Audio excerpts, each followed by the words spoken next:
All right, how's everybody doing today? We're going to look at a couple of places in the Bible. I've got a couple of things to share with you. Number one is going to be Romans 8:28, and then the second one is going to be Psalms 126. You know, we've probably all spent a lot of time dwelling on and thinking about the worst possible things that might happen to us during this crisis or time that we're in. You thought about how, what's the worst thing that could happen and everything in between. But I want you to shift away from that for just a moment. Romans 8:28 says that he works all things to good for those who love God and are called according to his purpose.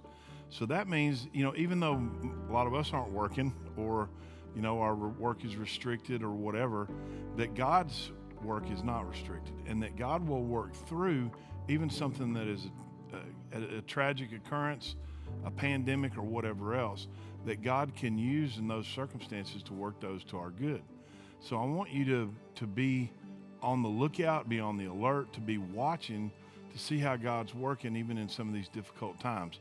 You may find out that God makes some changes in your life during this time that while you're going through that process, you're not really appreciating it and you don't really enjoy it. But on the other side of it, you may look back and realize that God had your good in mind and that he worked it to good in the midst of all those things. Maybe it means a different job, a job that's ultimately may be better for you. Maybe it's a relationship's restored that was on the outs. One of the things that I'd really thought about was that for the last couple of weeks, for the first time in 47 years, there were no babies aborted in the state of Texas. Have you ever thought, one of the things that's really weighed on my mind through the years is who knows what we have lost through those children's lives that were lost. What if one of those babies, what if we're going to hear a testimony in 20 years that, my mom was going to abort me, and then that law was passed and she wasn't able to, and that's the person that eventually finds a cure for cancer? Or what if they, change the way we live or do something else great for the kingdom of God or just for the world in general? Who knows what those lives that are being saved during this really difficult time, who knows what they might contribute to the kingdom of God and to us in years down the road. And that's just an example. It's one of the reasons why, we fight so hard for life, is because every one of those lives matters, and God has a plan for each and every one of those children. God has a plan for you.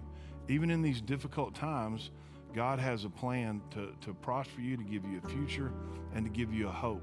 And even though we may be in a difficult time at the moment, there's another side to it.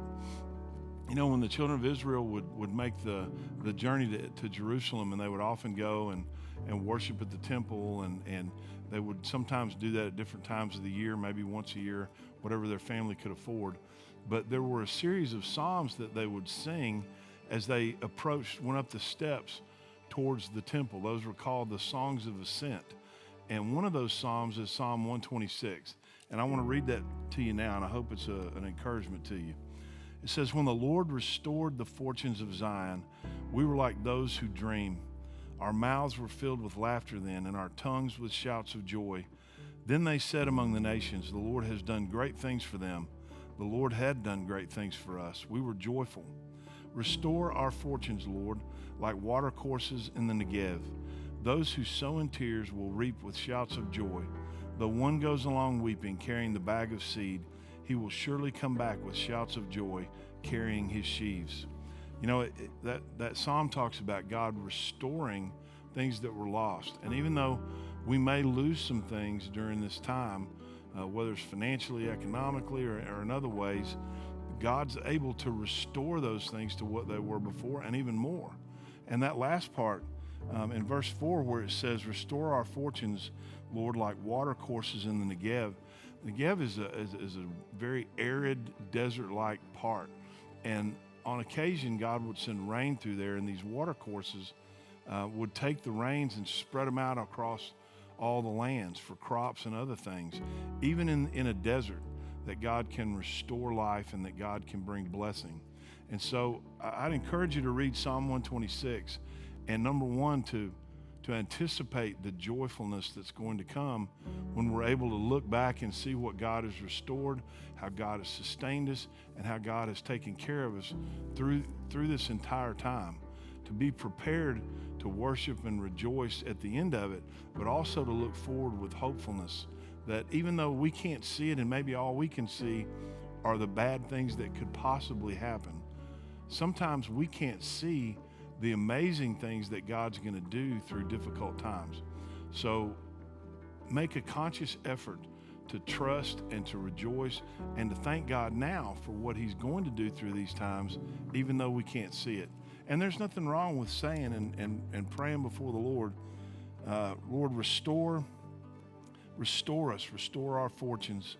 There's nothing wrong with asking God to do that. Restore our fortunes, Lord, like rivers in the desert. And there's nothing wrong with asking God to do that, to ask him to see us through. You know, one of the things that God's convicted me about is that any place that I would have been spending money on a regular basis during this time, or those small businesses that are shut down through this time, I'm gonna go ahead and find ways to, whether it's an individual, whatever, to send that money to them during this time. And I think that's one of the ways that we sow during difficult times. And we may not see the result of that right away, but if we'll continue to sow seeds during these times, then in the end, we'll see God restore our fortunes in ways maybe that we've never even imagined. So be hopeful, be faithful, and keep a heart filled with trust. You know, one of the things that Jesus told his disciples, he says, let not your hearts be troubled. In other words, he's telling them, make a conscious decision. Don't let your heart be troubled. You know, we have control over our emotions when we choose to exercise control. And one of the ways that we do that is by looking at him, is by looking at the Lord and by looking into his word instead of looking at circumstances. So I'm looking forward to that day when we will all be able to enter into the house of God, and we will be able to sing together about how great our God is and about how he has sustained us, how he's seen us through, and how he's restored our fortunes. So until that day comes, we'll continue to meet here twice a week on Tuesdays and Thursdays, and I'll look forward to seeing you this Sunday, or you seeing me, I guess, since we will be having worship service. Oh, one other thing, Easter is not canceled, okay? Now, we may not be able to meet together, but Easter's when all God's people celebrate the fact that Jesus is risen. Easter's going on.